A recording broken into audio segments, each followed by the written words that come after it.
നമ്മുടെ reporter channel Arunkumar, അദ്ദേഹം ഒരു PhD ഹോൾഡറാണ്, കോളേജ് പ്രൊഫസറാണ്. അദ്ദേഹത്തിന് ഇനി ആരെങ്കിലും ഒരു PhD കൊടുക്കുന്നുണ്ടെങ്കിൽ അത് കുത്തിത്തിരിപ്പ് എന്നുള്ള സബ്ജക്റ്റിനായിരിക്കണം. നമ്മുടെ നാട്ടിൽ അർജന്റീന ഫാൻസ്, പോർച്ചുഗൽ ഫാൻസ് ആയ എല്ലാ കമ്മികളും സുടുക്കളും ഇന്നലെ മുതൽക്ക് ബ്രസീൽ ഫാൻസ് ആണ്. പറഞ്ഞു വരുന്നത് എന്താണെന്ന് വെച്ചാൽ, കൊല്ലം കടവൂർ എന്ന സ്ഥലത്ത് അവിടെ ബ്രസീൽ ഫാൻസ് ബ്രസീലിന്റെ ഫ്ലാഗ് തൂക്കിയിരുന്നു. അത് പാകിസ്ഥാന്റെ ഫ്ലാഗിന്റെ കളറായിട്ട് മാച്ചിങ് ആണെന്ന് പറഞ്ഞിട്ട് RSSകാർ വന്നിട്ട് ആ ഒരു ഫ്ലാഗ് എടുത്തു കളയാൻ ഇവരെ നിർബന്ധിച്ചു. അവസാനം ഈ ഫ്ലാഗ് തൂക്കിയ ബ്രസീൽ ഫാൻസ് എടുത്തു കളഞ്ഞു. ഇങ്ങനെ ന്യൂസ് വന്നത് ഇന്നലെ നമ്മളെ റിപ്പോർട്ടർ ചാനലിലാണ്. ആ ഒരു വീഡിയോ നിങ്ങൾക്ക്, ആ ഒരു ചാനലിന്റെ ന്യൂസ് നമുക്ക് ആദ്യം കാണാം.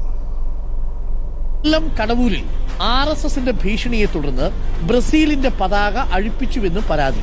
പാകിസ്ഥാൻ പതാകയുമായി സാമ്യമുണ്ടെന്ന് ആരോപിച്ചാണ് പതാക അഴിപ്പിച്ചത്. പതാക കെട്ടിയ കുട്ടികളെ RSS പ്രവർത്തകർ ഭീഷണിപ്പെടുത്തി. പലയിടത്തും പതാക അഴിപ്പിച്ചു. ഈ അരുൺകുമാറിനെ ഒരു 2 ആഴ്ച മുമ്പാണ് നമ്മളെ സിനിമാടൻ ബാല ലൈവിൽ വന്ന് നല്ല രീതിയിൽ ഊക്കി വിട്ടത്. വേറൊരു കാര്യത്തിന് നിങ്ങളിപ്പോഴും ബാലയുടെ പ്രൊഫൈലിൽ പോയി കഴിഞ്ഞ് കഴിഞ്ഞാൽ ആ ഒരു വീഡിയോ കാണാൻ പറ്റും, അല്ലെങ്കിൽ ട്രോൾ പേജുകൾ എടുത്ത് നോക്കിയാലും മതി. ഇങ്ങനെ ഒരു ഇൻസിഡന്റ് കേട്ട ഉടനെ തന്നെ നമ്മുടെ അന്തംഗമ്മികളെല്ലാം ഫേസ്ബുക്ക് പോസ്റ്റ് എടുത്ത് അവർക്ക് ബ്രസീൽ ഫാൻസിന് ഐക്യദാർഢ്യവുമായി പുറത്തു വന്നിട്ടുമുണ്ട്. ഇതിലെന്താ രസം എന്ന് പറഞ്ഞു കഴിഞ്ഞാൽ, ഈ ഒരു ന്യൂസ് ആദ്യം എയർ ചെയ്ത റിപ്പോർട്ട് ചാനലാണ്.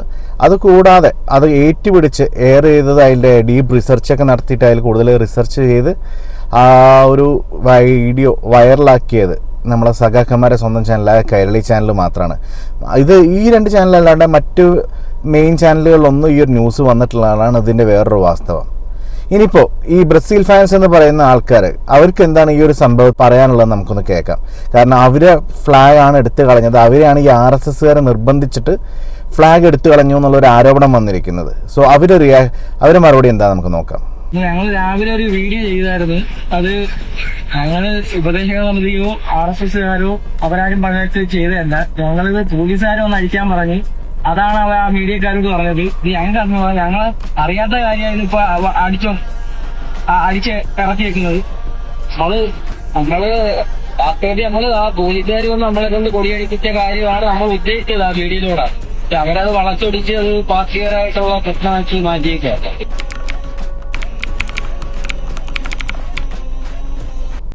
ഈ ഒരു സംഗതി അരുൺകുമാറിന്റെ ന്യൂസ് ഇന്നലെ വന്നിട്ടുണ്ടായിരുന്നു. അതിൻ്റെ ഒരു ക്ലാരിഫിക്കേഷൻ ആ ഒരു ബ്രസീൽ ഫാൻസ് അവർ ഇന്നലെ തന്നെ തരുകയും ചെയ്തിട്ടുണ്ടായിരുന്നു. പക്ഷേ ഇതൊക്കെ പോരായിട്ട് ഇന്ന് രാവിലെ ഒരാൾ, നമ്മളെ സ്വന്തം രാഹുൽ ഈശ്വർ ബ്രദർ, അദ്ദേഹം ഈ വീഡിയോ ഷെയർ ചെയ്ത് റിയാക്ട് ചെയ്തിട്ടുണ്ട്. അദ്ദേഹത്തിൻ്റെ ചിരി ഈ വീഡിയോ കണ്ടു കഴിഞ്ഞാൽ നിർത്താനേ തോന്നില്ല. കാരണം ഇങ്ങനെയാണോ RSSകാർ, ഇങ്ങനെയാണോ സംഘികൾ എന്നൊക്കെയുള്ള ഒരു രീതിയിലാണ് അദ്ദേഹം ചിരിച്ചുകൊണ്ടിരിക്കുന്നത്. അതായത് നെയ്മറെ വരെ ഇനിയിപ്പോൾ പാകിസ്ഥാൻകാരാക്കി RSSകാർ എന്നാണ് അദ്ദേഹം പറയുന്നത്. രാഹുൽ ഈശ്വറിന്റെ വീഡിയോ നമുക്കൊന്ന് കാണാം. കൊല്ലത്ത് ബ്രസീലിന്റെ പതാക പച്ചയായതുകൊണ്ട് അത് പാകിസ്ഥാൻ പതാകയാണെന്ന് തെറ്റിദ്ധരിപ്പിച്ച് ചില ആൾക്കാർ അഴിപ്പിച്ചു. ഈ വാർത്ത കേട്ട് ചിരിച്ച് നിങ്ങൾക്ക് എന്തെങ്കിലും സംഭവിച്ചാൽ നിങ്ങൾ മാത്രമായിരിക്കും ഉത്തരവാദിത്യം, ഞാനല്ല. കൊല്ലത്താണ് കൗതുകമുള്ള ഈ സംഭവം നടന്നത്. ബ്രസീലിന്റെ പച്ച പതാക കണ്ടപ്പോ ചിലർക്ക് കുരുപൊട്ടി. പച്ച പതാക നമ്മുടെ നാട്ടിൽ കെട്ടാൻ സംഭവിക്കില്ലെന്ന് പറഞ്ഞ് ബ്രസീലിന്റെ പതാക അഴിപ്പിക്കുകയും ചെയ്തു. നമുക്ക് വാർത്ത കാണാം. വളരെ കൗതുകമുള്ള. ഇനി മുതൽ നാളെ നെയ്മറൊക്കെ നീയൊക്കെ പാകിസ്ഥാനിയാടാ, പാകിസ്ഥാനി പോടാന്ന് നെയ്മർ അടക്കമുള്ള ആൾക്കാരോട് പറയുമായിരിക്കും. വളരെ അത് കണ്ട് കുറച്ചു നേരം ചിരിച്ചിട്ടാണ് നമ്മുടെ ഡോക്ടർ അരുൺകുമാർ, റിപ്പോർട്ടിലെ അരുൺകുമാറിന്റെ വാർത്തയാണ്. എന്ന് പറഞ്ഞാല് ഫുട്ബോളിന്റെ സീസണാണ്. നമ്മൾ ഇന്ത്യക്കാര് കളിക്കുന്നില്ല. എനിക്ക് അർജന്റീനിയൻ ടീമിനാണ് ഇഷ്ടം. ലാലേട്ടൻ ബ്രസീലിന്റെ ആളാണ്. ഈ ലാലേട്ടനെ പണ്ട് എമ്പുരാൻ ഇറങ്ങിയപ്പം ഹലാലേട്ടൻ എന്നാണ് വിളിച്ചോണ്ടിരുന്നത്. ലാലേട്ടൻ മുസ്ലിങ്ങൾ കടിപ്പെട്ടു, മുസ്ലിം അടിമയായി ലാലേട്ടൻ മാറി എന്നൊക്കെ പറഞ്ഞ് ഹലാലേട്ടൻ എന്നാണ് വിളിച്ചോണ്ടിരുന്നത്. അപ്പൊ ഇനി ലാലേട്ടൻ ബ്രസീൽ ആരാധന, ലാലേട്ടൻ എങ്ങനെ വിളിക്കുമെന്ന് അറിയില്ല. അപ്പൊ അർജന്റീനയുണ്ട്, ബ്രസീലുണ്ട്, എത്രയോ നല്ല ടീമുകളുണ്ട്. അപ്പൊ ഇത് ഒരുതരം ഈ പച്ച കാണുമ്പോൾ ഇറങ്ങുന്നതാണ്. അവർ ഓർക്കേണ്ട കാര്യം, എന്നും ഇന്ത്യയുടെ നിറം നമ്മുടെ ട്രൈ കളറിൽ പച്ച കാണും. അത് മുസ്ലിങ്ങളെ റെപ്രസെന്റ് ചെയ്യാൻ തന്നെയാണ്. ഈ വെള്ള ക്രിസ്ത്യാനികളെയും മറ്റ് ന്യൂനപക്ഷങ്ങളെയും റെപ്രസെന്റ് ചെയ്യാനാണ്.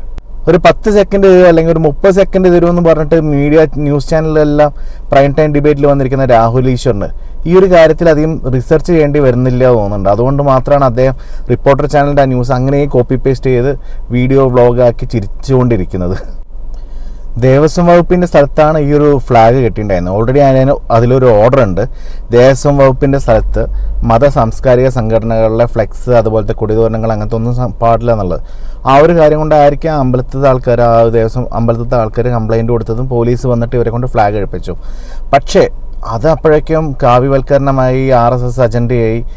ഈ രീതിയിലൊക്കെയാണ് ന്യൂസുകളിലെല്ലാം എയർ ചെയ്ത് റിപ്പോർട്ട് ചെയ്യുന്നത്. അമ്പലത്തിൻ്റെ കോമ്പൗണ്ടിൽ നടന്ന സ്ഥലമായതുകൊണ്ട് തന്നെ RSS അല്ലെങ്കിൽ സംഘവൽക്കരണം ചെയ്താൽ മാത്രമേ ഇങ്ങനത്തെ കാര്യങ്ങളിൽ പലർക്കും തൃപ്തിയാവുകയുള്ളൂ, പലരും തൃപ്തിപ്പെടുത്താൻ പറ്റുള്ളൂ. അപ്പോൾ എന്തായാലും ലോകകപ്പ് ഫുട്ബോൾ തുടങ്ങിയിട്ടേ ഉള്ളൂ. അപ്പോൾ ഇനി ഇങ്ങനത്തെ കാഴ്ചകളും ഇങ്ങനത്തെ റിപ്പോർട്ടുകളും നമുക്ക് വീണ്ടും കാണാൻ പറ്റുമെന്ന് കരുതാം.